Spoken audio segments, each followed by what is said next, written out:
우리 하나님 아버지 은혜 평강이 우리 가운데 임하시기를 축원합니다. 아멘. 오늘은 마틴 루터가 가톨릭 교회의 기득권을 향해 개혁의 목소리를 높였던 것을 기념하는 이른바 종교개혁 주일입니다. 결국 이 목소리가 관철되지 않아서 생겨난 것이 프로테스탄트라고 하는 기독교입니다. 과연 개혁은 잘 된 것인가 하는 의구심이 들 때가 많습니다. 그 이유는 우리 기독교도 많이 변질되고 타락했기 때문입니다. 텔레비전만 켜면 몇 주 전부터 들려오는 성남 대장동 부동산 개발 비리 사건을 보며 많은 사람들이 공분을 느끼고 있지요. 우리 사회 기득권층들이 어떻게 막대한 수입을 얻는지를 바라보며 국민들은 그저 입을 딱 벌릴 수밖에 없습니다. 몇십만 원이 없어 난감해하고 있는 사람들이 많은 터에 수십억, 수백억을 아주 손쉽게 주머니에 넣는 사람들을 보면 우리 사회가 얼마나 속속들이 썩었는지를 알 수 있습니다.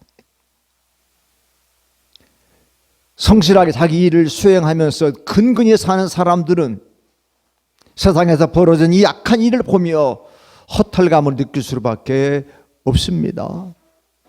그러나 우리는 그런 악인들에게 내리는 재앙을 내다보고 있습니다. 그들의 행위는 결코 가려질 수 없습니다.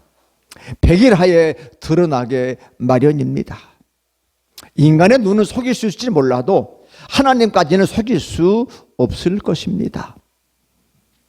그래서 악한 행실에는 보응이 따른다는 말은 진실입니다. 어둠 가운데서 자연되던 일들이 곧 백일하에 드러날 것입니다. 빛은 어둠을 어둠으로 드러냅니다. 눈에 보이지 않을지 몰라도 악을 징계하고 선을 북돋는 창조적인 힘이 작동하고 있다는 말입니다. 우리는 그 힘을 의지하여 살아야 합니다.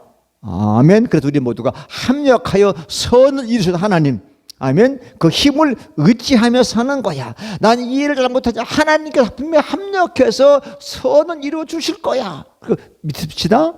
이렇게 믿으면 마음이 편하고 든든해요. 꼴 보기 싫은 것도 하나님이 합력해서 선을 이루어 주실 거야. 그렇게 믿으면 얼마나 속 편한지 몰라. 어느 때부터인지 여러분 대박이라는 말 아시죠? 참 유행하고 있어. 어른이고 애고 대박 그래요.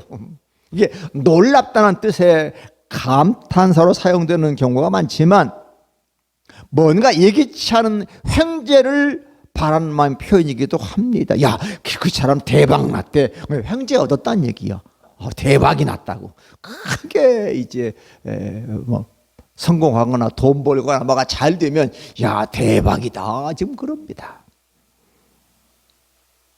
그러나 대박을 꿈꾸는 사람들은 소소한 현실에 만족하기가 어려워. 왜? 맨날 대박만 바라야 되니까. 쪽박은 안중이 없거든.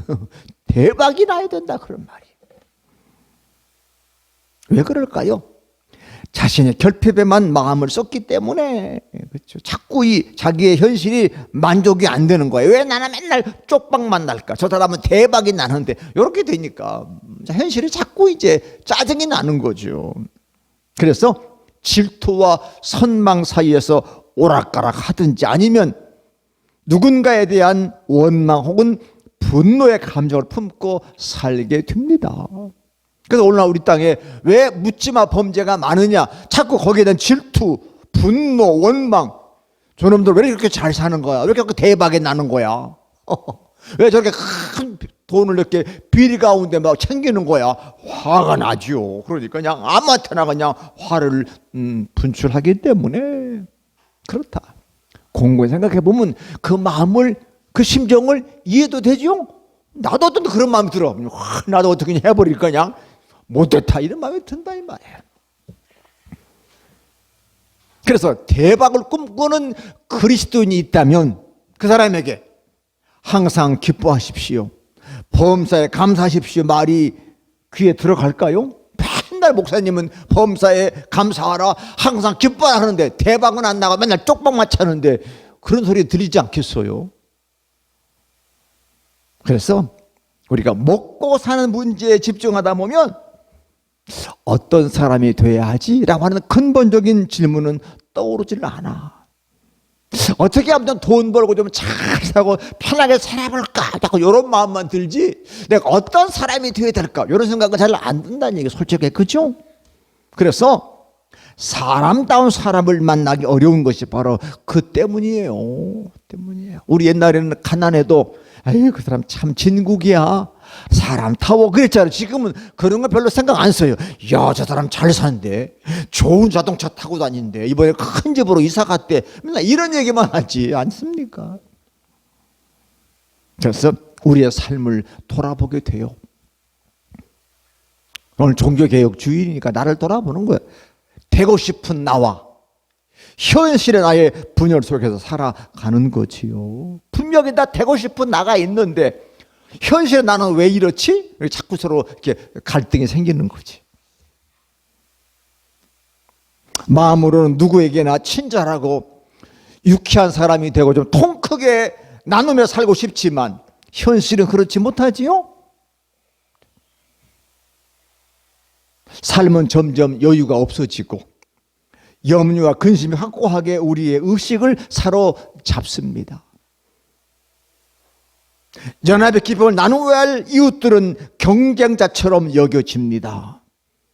사실 도시사회 속에서 이웃이 있기는 해요.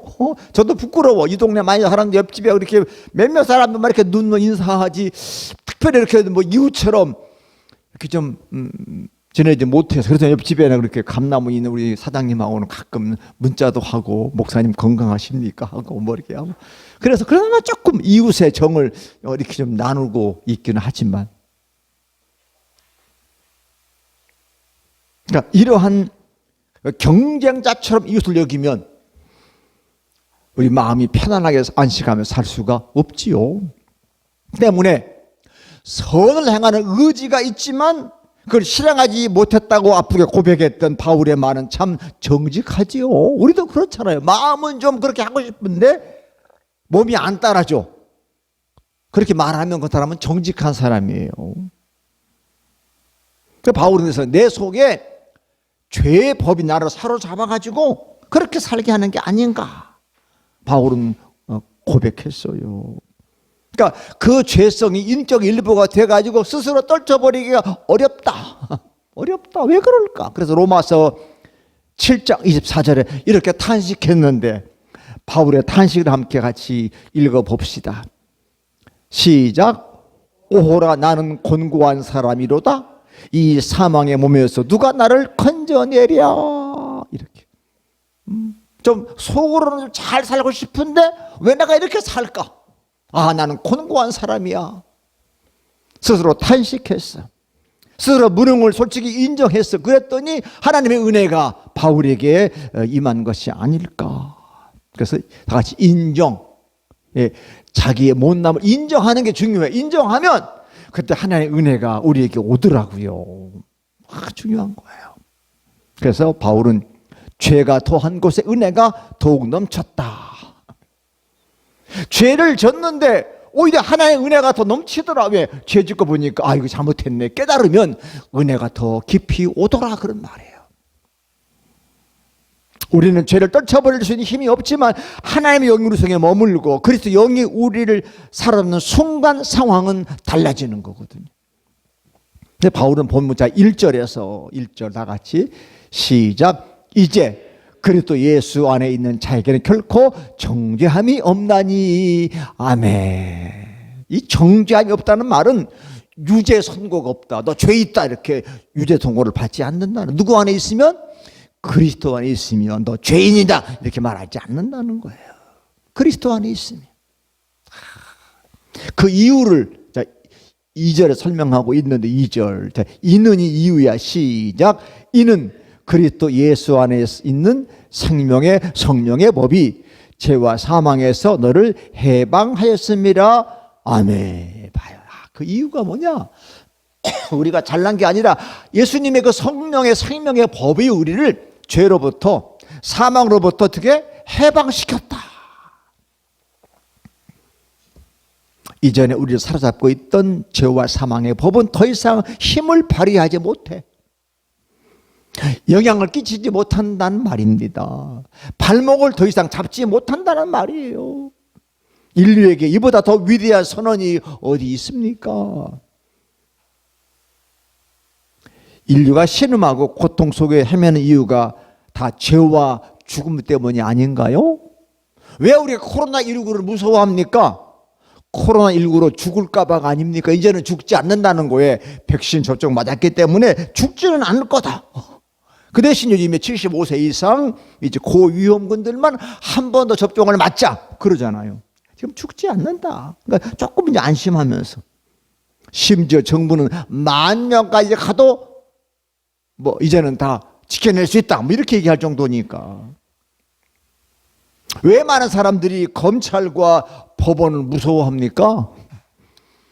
유죄 선고를 받을까봐 아니겠습니까? 그런데 더 이상 죄와 죽음이 그 힘을 발휘하지 못한다고 하니까 이 얼마나 속 시원한 말입니까? 더 이상 우리를 그 죽음으로, 죄로 몰고 가지 못한다. 이것이 어떻게 가능합니까? 네, 그리스도 예수 안에서 가능하다는 거예요. 그렇게 예수 그리스도가 인류의 소망인 줄로 믿습니다. 그럼 예수님의 소망인 거예요. 바울 사도는 빌립보서 3장 7절부터 8절 상반 이렇게 고백했는데, 우리 바울의 고백을 같이 한번 고백해 봅시다. 시작. 그러나 무엇이든지 내게 유익하던 것을 내가 그리스도를 위하여 다 해로 여길 뿐더러 또한 모든 것을 해로 여김은 내 주 그리스도 예수를 아는 지식이 가장 고상하기 때문이다. 아멘. 나 다른 거 다 몰라도 예수님 아는 것만큼은 너무 고상하지 않느냐. 예수님을 내가 알아. 예수님 나 안다.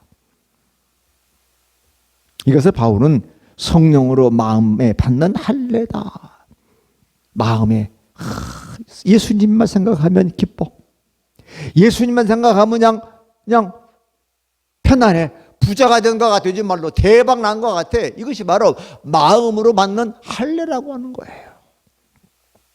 사랑하는 성도 여러분, 성령은 우리의 내적인 기질까지 변화시킨 줄로 믿습니다. 우리 기질은 타고나서 안 바뀌어. 그런데 성령 우리의 기질까지 변화시킨다는 거예요. 곰곰이 생각해 보세요. 그렇죠? 그렇죠? 나 우리 장로님한테도 그런 말씀 들은 적 기억이 나. 내가 옛날에 내가 예수님 안 믿었으면 내가 이렇게 내 이 기질이, 내 성질이, 우리말로 우리 성깔이 보통이 아닌데, 그렇죠? 예수님 때문에 이만큼 우리가 살고 있는 게 아니냐. 우리 기질도 성령이 다 이렇게 붙들고 있는 거다.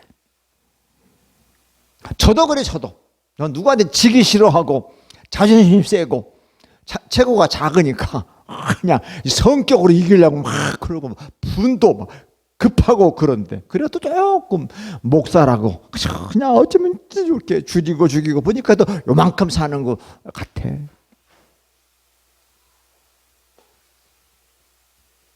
그래서 예수님 때문에 내 죄가 용서받고 하나님의 사랑과 자비가 나를 감싸고 있음을 깨달을 때 다른 삶이 시작되는 거예요. 우리 그걸 읽어서 새로운 삶이라, 거듭난 삶이라, 영어로 new life라 그러는 거. 새롭게 태어난 거. 내일 다 예수님 믿고 새롭게 사는 것 같아. 왜? 지금 그런 얘기지. 나 예수 안 믿으면 이럴 텐데, 저 예수님 믿음으로 그나마 이렇게 내가 분노를 조절하고, 그래도 기뻐할 줄 알고, 감사할 줄 알고, 다른 사람을 염려할 줄 아는 사람이 됐으니 얼마나 우리 삶이 새롭게 변화된 겁니까? 악한 말과 행실은 집어 던지고 정욕 이끌리는 삶에서 자유로워졌지 않습니까?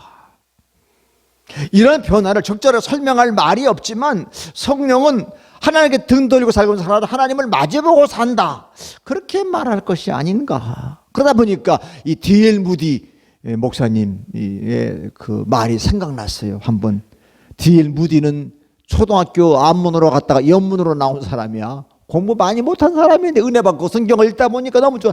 노트에다가 기록해서 이런 노트를 이렇게 기록한 바 있습니다. 다 같이 읽어봅시다. 이게 D.L. 무디의 노트를 읽는 거예요. 시작. 태양을 등지고 달아나면 검은 그림자는 앞에 있지만 태양을 향해 걸어가면 검은 그림자는 항상 내 뒤에 있네. 이해가 되시죠?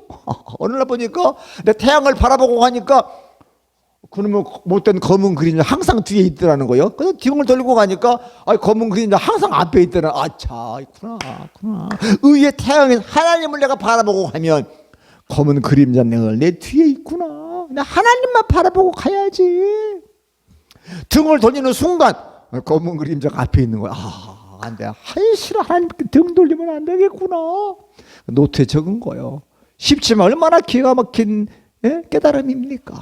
그래, 그렇구나. 요즘 현대인들이 왜 자꾸 하나님 등지고 돌아갑니까? 건강하거든, 살만하거든, 재미있거든, 하나님 없이도 살겠거든. 하나님 등지고 나가는 거요. 그러나 가보면 거기에 뭐예요? 죽음의 검은 그림자가, 거기에 뭐예요? 죄라고 하는 유죄 선고의 검은 그림자가 늘 앞에 있잖아요. 그래서 등 돌리면서 마주 보모의 변화. 저도 여러분에게 마주 보는 게 얼마나 좋은지 몰라. 마주 보는 거 아주 근본적인 변화잖아요. 등 돌림은 관계의 파탄을 상징하는 거지. 제 등 돌렸대. 관계가 깨어진 거죠. 근데 서로 마주 보면 사랑의 시작이잖아요. 마주 보고 얘기하는 거. 마주 본다. 여러분 식당 가면 좋은 친구하고 마주 보고 밥 먹죠? 얼마나 좋아. 밥을 먹는 거예요. 사랑을 먹는 거지. 그죠? 차 한잔 마시면 서로 얼굴을 보면서 이렇게 보고, 왜 봐? 그냥 좋아서 보는 거야. 보는 순간 뭐예요? 사랑이 시작되는 거니까.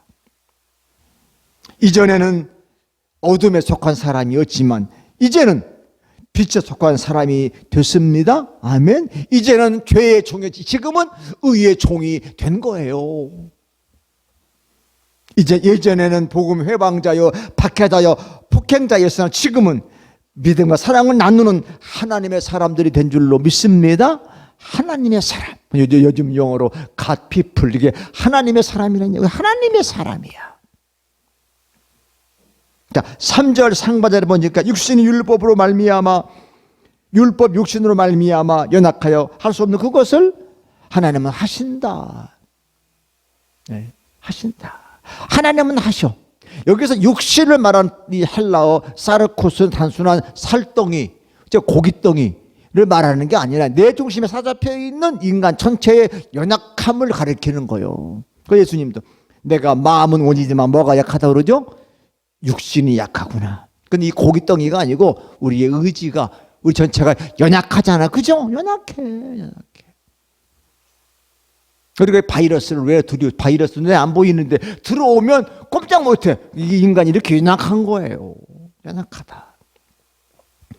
그래서 이 몸을 가진 존재는 언제든지 자유롭지 않아. 부자연스러운 거예요. 그죠?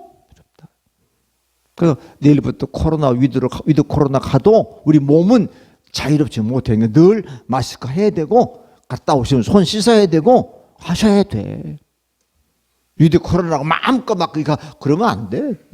그러면 또 앞으로 이제 몇 주 보고 또 갈지 모른다고 조심하고 그러잖아요. 벌써. 그러니까 안 돼. 육체는 그런 거예요. 왜?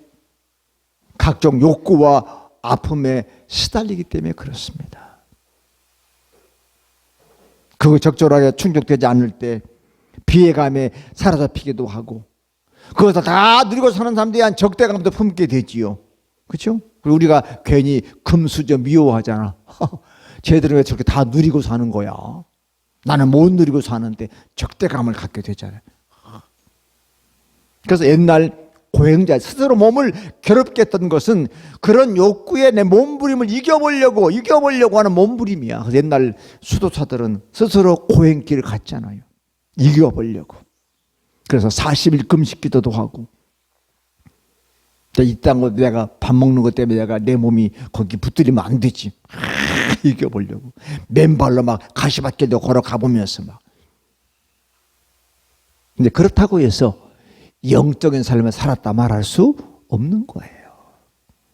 어떤 사람은 내가 40일 금식기도 몇 번 했다, 그걸 자기 자랑으로 삼아. 그게 자랑입니까 그게? 그걸 특권으로 삼아가지고 다른 사람 무시하고, 야 너 40일 금식기도 해봐, 안 했으면 말은 하지 마라, 이런 사람도 있어. 그건 아니잖아요. 그건 아니에요. 진정한 신앙은 육신을 부정 안에 있는 게 아니라 그 육신의 욕구를 성령의 지배하에 두는 데 있습니다 하면 성령의 지배하에 두는 게 중요한 거야. 4절 말씀 같이 읽어보면 4절 시작. 육신을 따르지 않고 그 영을 따라 행하는 우리에게 율법의 요구가 이루어지게 하려 함이라. 아멘. 우리는 그 영을 따라 행해. 이미 우리는 왜? 하나님의 사람이니까. 예수님 십자가 죽으심으로 우리가 영을 따라 살도록 만드신 거야. 지금 누가 성령, 우리 자꾸 우리를 뭐요? 간섭해서, 야, 너 나 따라 살자. 나 따라 살자. 그러시죠? 우리 자꾸 육신대로 갈 때, 야, 너 왜 육신을 따라가? 나 따라가야지. 나 따라로 내가 너를 우리 죽었잖아. 그러시죠? 너 나 따라오너라. 나 따라오너라. 예수님은 우리가 똑같은 몸을 갖고 계셨지만 영몽의 포로가 아니셨잖아요. 임금 삼으려고 도망가시고, 나는 인자는 머리 둘 것도 없다 그러고 도망가시고 그러셨잖아요. 끝내 십자가에서 우리를 위해 죽으심으로 우리가 누굴 따라 살도록? 당신을 따라 살도록 역사하신 줄로 믿습니다. 하나님을 따라, 나를 따라 살아라. 내가 너희를 죽은 것처럼 사랑하고 너희도 나 따라 서로 사랑해라 그러셨잖아요. 그래서 영을 따라 살도록 몸으로 보여주신 거야. 그래서 성결교회 교인, 성결할 삶이야말로 우리가 하나님의 은혜 안에 있음을 보여주는 징표예요. 나 하나님에 있다, 나 하나님의 은혜로 산다, 그게 성결한 사람이야. 난 내 멋대로 살지 않고 내 안에 역사하는 성령에 따라서, 나 성령을 따라 산다, 이 사람이 거룩한 사람입니다. 사랑하는 성도 여러분, 지금 우리 마음의 주인은 누구일까요? 지금은 그런 말, 옛날에는 주인장 계십니까? 꼭 주인을 찾았잖아요. 우리 마음의 주인장은 누굴까? 우리 마음을 온통 무엇이 사로잡고 있을까? 돈, 건강, 그리고 취미생활 다 필요해요. 그죠? 돈도 필요하고 건강도 필요하고 나이 드신 분들 취미도 있어야 되는데 그것이 온통 내 마음을 사로잡으면 안 돼. 그것이 우리의 신이 되면 안 되는 거예요. 요즘 보세요. 사탄이 마지막 때라 얼마나 다양한 신들로 우리를 붙들고 있는지 몰라. 별거 아닌가 도 그게 다 우리의 신입니다. 거기에 우리 코를 깨가지고 우리를 막 사로잡는 거야. 그래서 바울은 육신을 따라 사는 사람과 성령을 따라 사는 사람을 구분했어요. 그래서 육신에 속한 생각은 하나님과 원수가 된다는 거예요. 이야, 하나님과 원수가 돼. 여러분, 생각이라 번역된 헬라어 프로네마는 마음의 지향을 나타내는 말이에요. 생각, 내 마음이 어느 쪽으로 가는가, 이게 생각입니다. 아멘. 내 마음이 지금도 어디로 가고 있지? 그게 생각이에요. 생각. 마음에도 다 같이 길이 있다. 다 같이 마음에도 길이 있다. 길이 있죠? 내 마음이 가는 길이 있어. 근데 그 마음이 어디로 가냐? 내 생각 따라 가는 거예요. 지향에 따라 그 길이. 마치 물이 흐르던 길로 흐르는 것처럼 내 마음이 길 따라 가는 거잖아요. 갑자기 그 마음이 바뀌지 않아. 그죠? 한번 그 마음은, 더구나 나이 드신 분들은 그 마음이 쉽게 안 변해. 그냥 그 길로 가는 거야. 흐르는 물처럼. 놀던 물이 좋잖아요. 가는 거예요. 자, 그래서 5절 6절 말씀 같이 읽어보면 시작.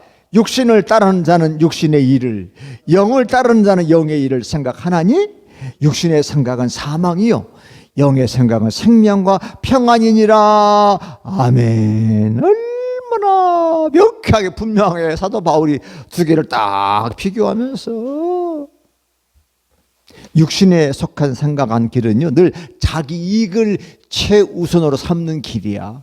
이익, 내 몸이 편하고 내가 좀 신나고 늘 자기 이익을 따져. 여기 육신의 일이라는 거야. 늘 자기만 따져.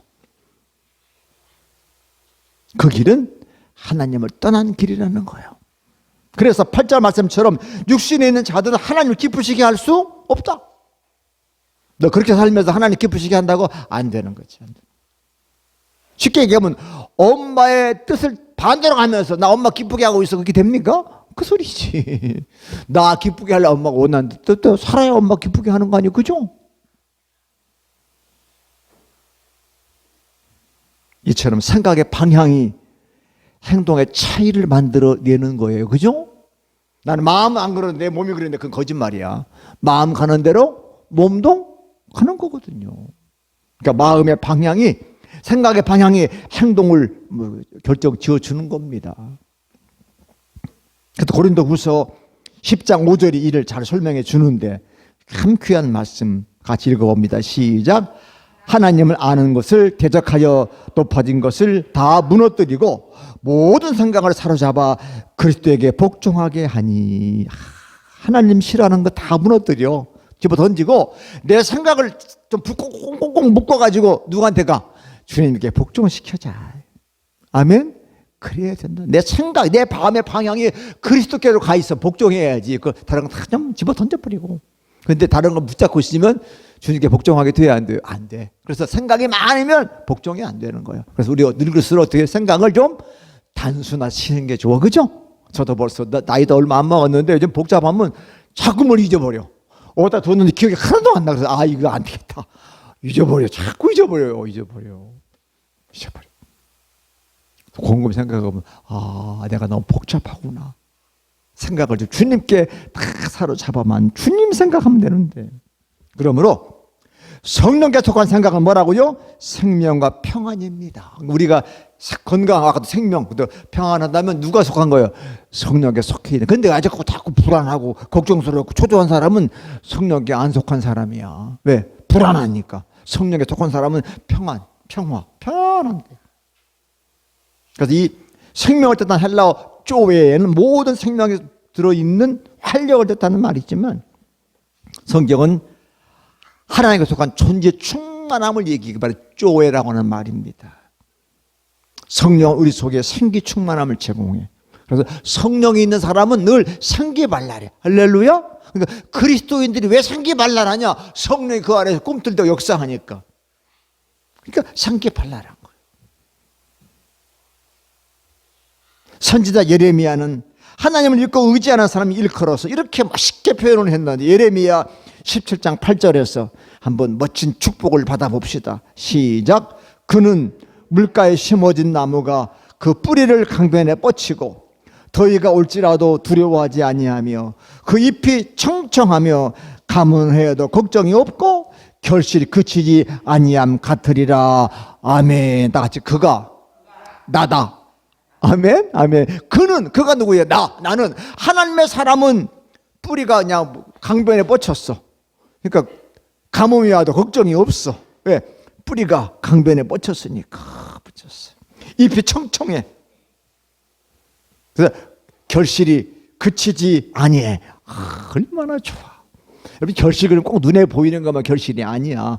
평안의 열매 하면 생명의 열매, 감사의 열매, 다른 사람 많은 기도의 열매, 다 열매야. 그 열매가 그치지 않는 거야. 그치지 않는 거야.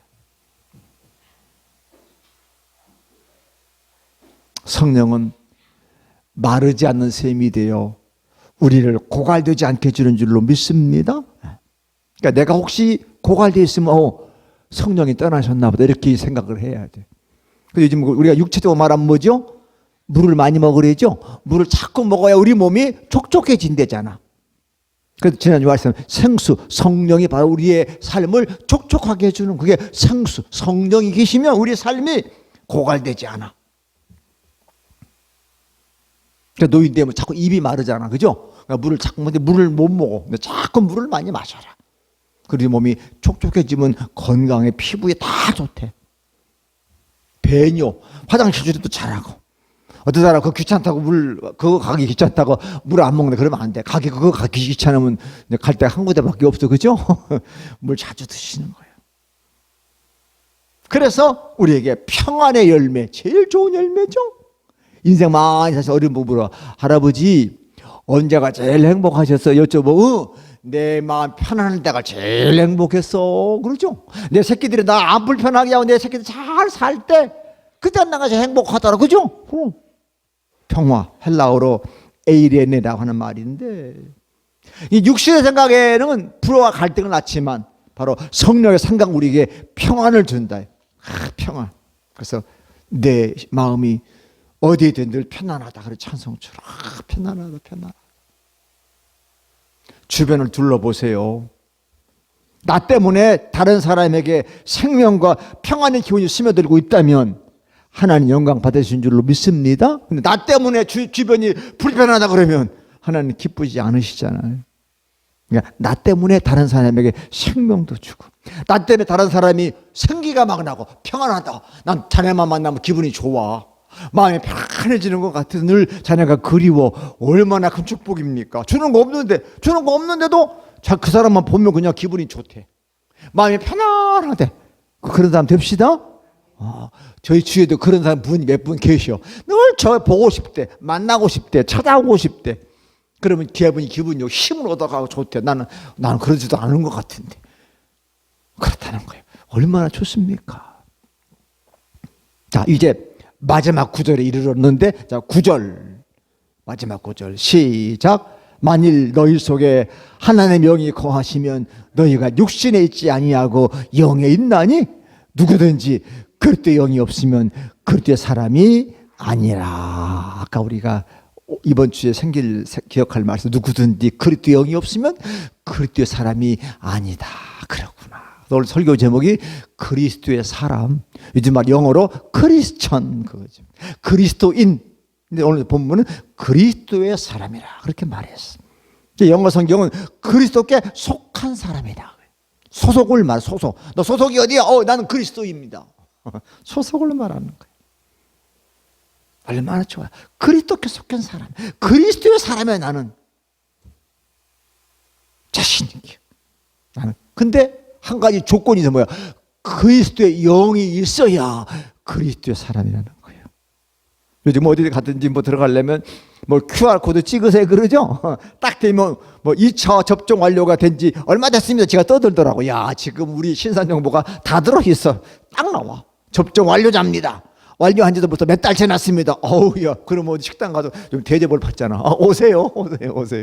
교회도 접종 완료자만 모이면 몇백 명씩 모일 수 있다는 거야.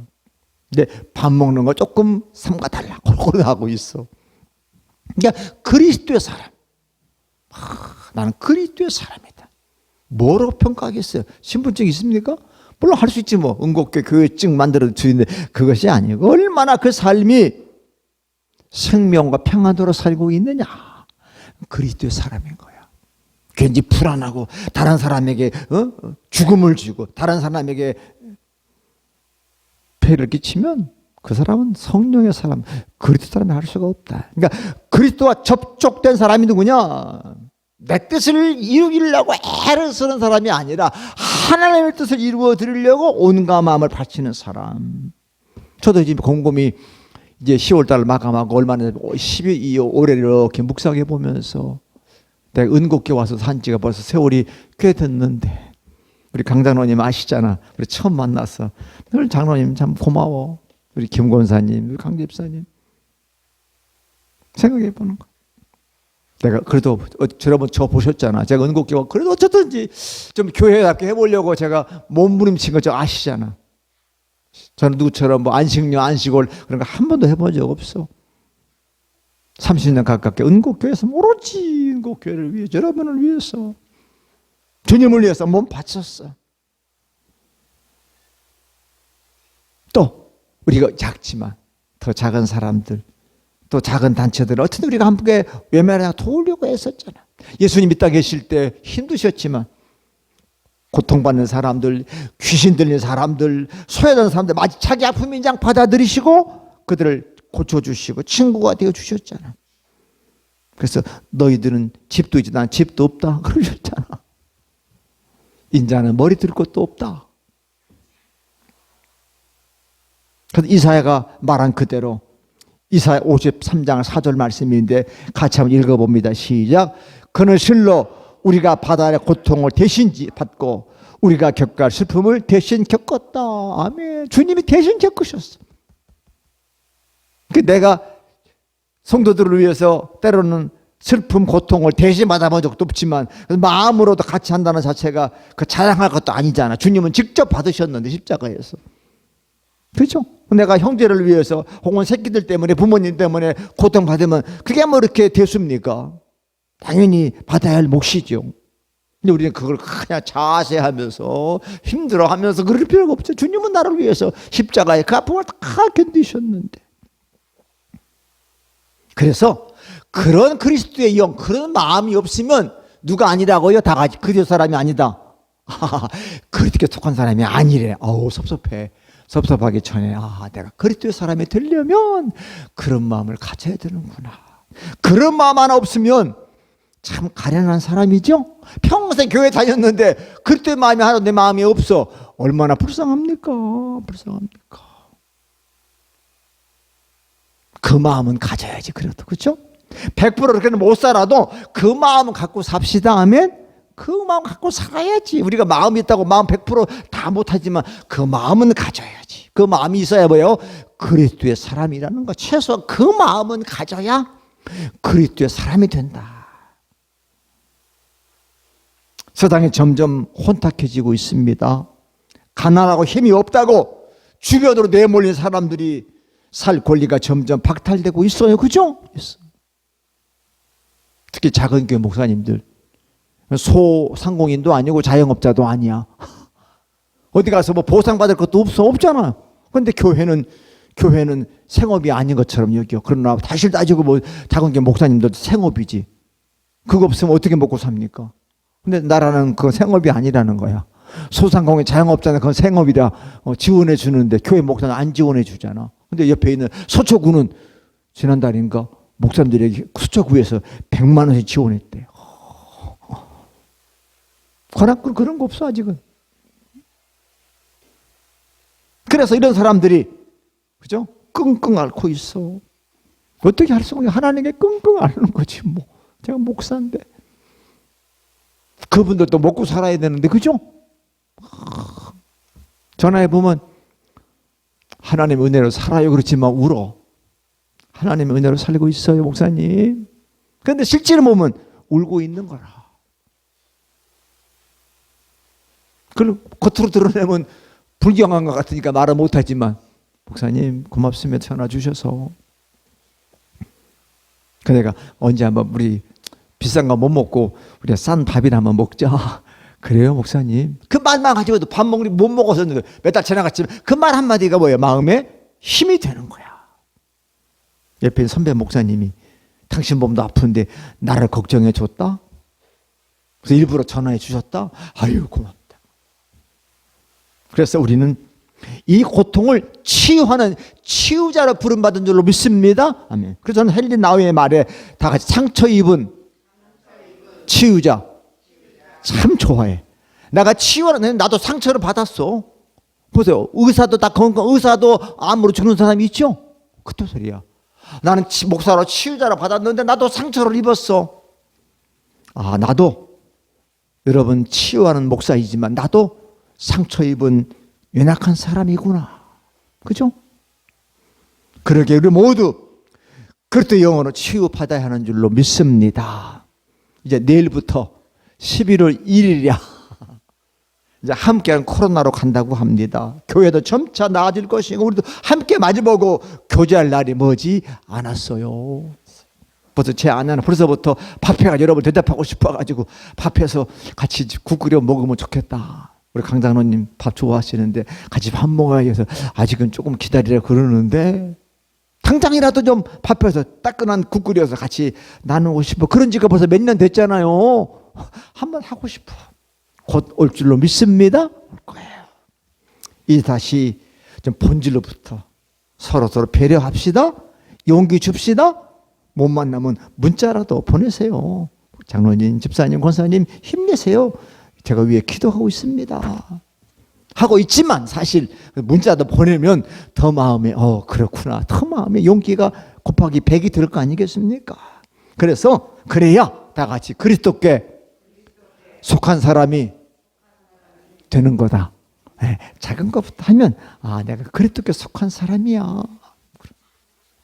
그래서 자꾸 갈수록 차가워진 이 계절에 잃어버린 사람에게 눈길을 좀 주시고, 자기 권리 뺏긴 사람에게 그들의 입이 되어 주시고, 우리의 모든 마음 그리스도 영이 충만히 부어지기를 축원합니다. 우리 모든 그리스도 사람입니다. 아멘. 기도합시다. 하나님, 부족한 저희들을 부르셔서 너는 내 것이라 말씀해 주시고 그리스도 사람으로 품어주시니 고맙습니다. 어디 가든지 나는 그리스도의 사람이지, 나는 크리스천이지, 그리스도의 영으로 충만한 사람이지, 그 영을 따라 사는 사람이지, 늘 자부심을 가지고 우리 주위에 끙끙 앓는 사람들, 주변으로 내몰린 사람들, 권리를 뺏긴 사람들의 입이 되고 그들의 눈길 주고 그들의 손을 잡아주는 사랑의 빚진 자의 사명을 감당하기 원합니다. 나도 힘들지만 힘 주셔서 또 다른 사람에게 힘을 주는 상처 입은 치유자가 되도록 축복해 주옵소서. 그렇게 살겠습니다. 감사하고 예수님 이름으로 간절히 기도합니다. 아멘.